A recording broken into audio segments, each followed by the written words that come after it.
Through Their Eyes, the podcast where the world is seen through the eyes of teenagers. I'm your host, Weston Johnson, and joining me today are my amazing co-hosts, Lena and June. And on this show, we're going to be diving into issues that matter most to us, things we see, feel, experience every day, from school, social media, politics, and everything in between. It's time for us to speak up, share our perspectives, and talk about how the world is shaping our generation. Whether it's the challenges we are facing or the dreams we're chasing, we're here to give you an honest, unfiltered look at what it's like to be a teen in today's world.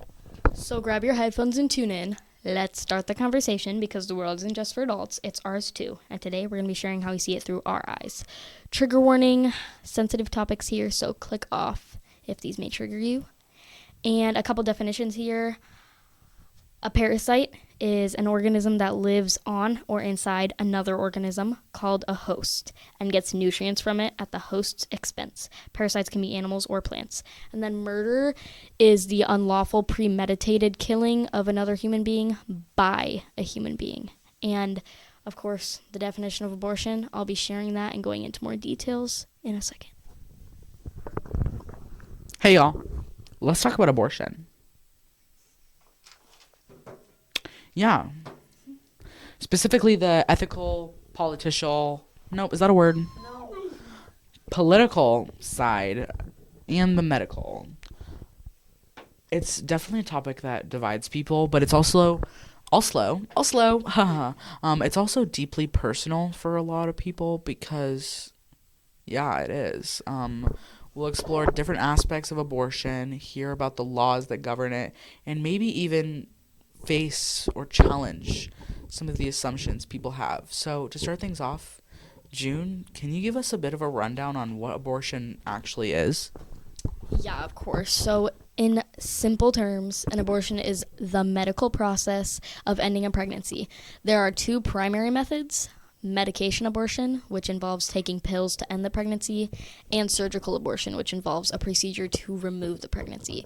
Each of these methods can be used at different stages of pregnancy, and the decision on which one to pursue often depends on how far along the pregnancy is, as well as the individual's health and preferences. I think a lot of people don't realize how early abortion can happen, or the fact that there are safe and medically accepted ways to terminate a pregnancy. Right, I think it's important point because especially in certain religion and regions, there's a lot of misinformation about when and how abortions occur. For some people, just hearing the word abortion may stir up strong emotions. It is also crucial to acknowledge that medical professionals around the world perform safe abortions all the time. What we should be focusing on is ensuring access to these services. Yes. And speaking of access, that brings up the political side of things. Abortion has been one of the most heated issues in politics, laws regulating abortion. It's very widely by the country, and in some cases, even state or region or religion. June, you've been following the recent legal changes in different areas. Can you talk about the challenges people are facing in the terms of legal access? Yeah, I think the biggest event that has to do with abortion access is Roe v. Wade. So that's where we're going to start. For nearly 50 years, Roe v. Wade, the landmark 1973 U.S. Supreme Court decision, established a constitutional right for people to access an abortion, effectively legalizing it across the country. This was a huge moment in the fight for reproductive rights, as it affirmed that people have the right to make decisions about their own bodies and health care, including the choice to terminate a pregnancy. But now it's 3 years ago. That's crazy. 3 years ago, in 2022, the Supreme Court overturned Roe v. Wade with a decision in Dobbs v. Jackson Women's Health Organization. This ruling eliminated the federal constitutional right to abortion, meaning that states were allowed to set their own abortion laws. This has led to a divide, with some states severely restricting access or banning abortion outright, while others are expanding protections and access to abortion services. That's such a big shift. Before the ruling, people in the U.S. were able to rely on Roe v. Wade as the legal foundations for aborting rights. But now, like you said, June, it's a path where It's like a law, and access can be can vary from each state or where you live. Exactly, and that's what's troubling, is that those who are most affected are often people with fewer resources.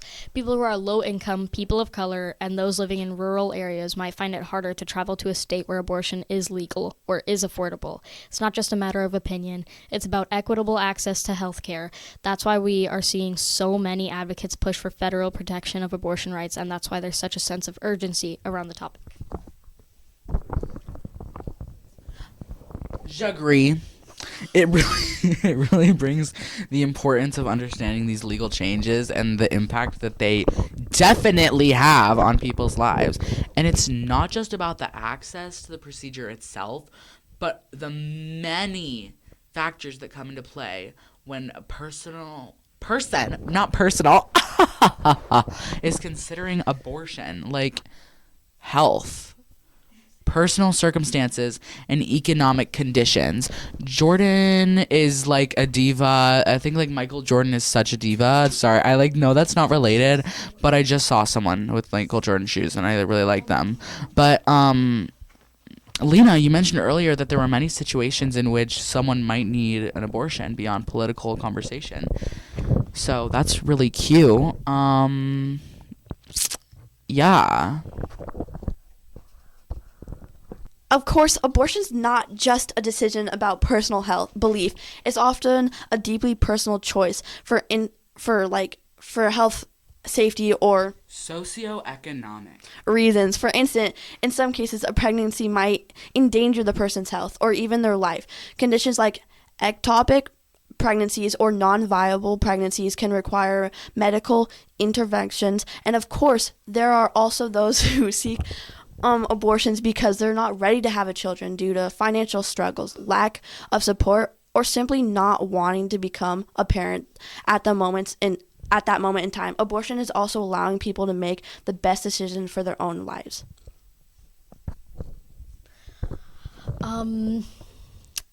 Right, and that's one of the things that gets lost in the political debate. It's not a decision that anyone takes lightly.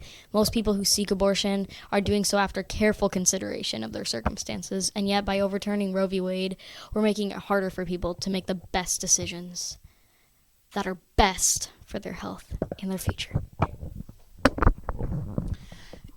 And of course, and the stigma. As much as we talk about abortion being a medical decision, there's still a lot of shame and judgment that can be attached to it, even though it's a common experience. June, do you think the stigma around being abortion is shifting at all? Yeah, I think so, and I'm hoping that it'll shift more in the future, but the stigma is definitely still there. We're seeing more and more people speak out about their experiences. The hashtag #ShutYourAbortion, for example. Of course, it's a whole movement. It's not just something that you'll just see online. It has encouraged people to share their stories openly and without shame. The more we normalize talking about abortion, the less power stigma has. I also think it's important for people to remember that the decision to have an abortion is unique to each individual, and we need to respect that. Exactly. When we see the people behind the issue, their personal stories, their struggles, it becomes harder to dehumanize the experience. This isn't just about politics, it's about real people making real decisions for their lives. Yeah, and that's the core of the conversation, isn't it? About the people, the rights, and the dignity, and the ability to make the decisions that are right for them. So, before we wrap up, let's leave our listeners with something to think about. Which one of you thinks people should understand? What the freak? Sorry, guys, I totally messed it up. I'm gonna re-say that again. What is one thing each of you think people should understand about abortion? Okay, so what I think more people need to understand is that, honestly, everyone thinks it's a whole human being. It has a heartbeat. I disagree. I think it's definition-wise, it is a parasite because it's living off a host. It is. living at expense of said host. And I feel like more people need to do their research on what all these words mean. And it's also just like definition-wise not murder because it's not unlawful unless you guys make it legal. So, yeah. I think abortion's like a big part of like healthcare for women, and I don't think we should take that away, especially if they don't like if it can harm them in like a death way. I think they should have the right to be able to take that abortion, and I feel like it's wrong to take it away. And I think restricting any shape of abortion, especially abortion pills. I think, please correct me if I'm wrong, but they're trying to put restrictions on Plan B in some country or in some states, and just simple things that women have access to stop getting pregnant if they really if they don't want to be pregnant. They are trying to put restrictions on not getting pregnant. I think we should never force a woman to do anything that she doesn't want to, or anyone in general for that matter. We should never force anyone to do anything they do not want to. It's all about consent, y'all. So remember consent. Yeah.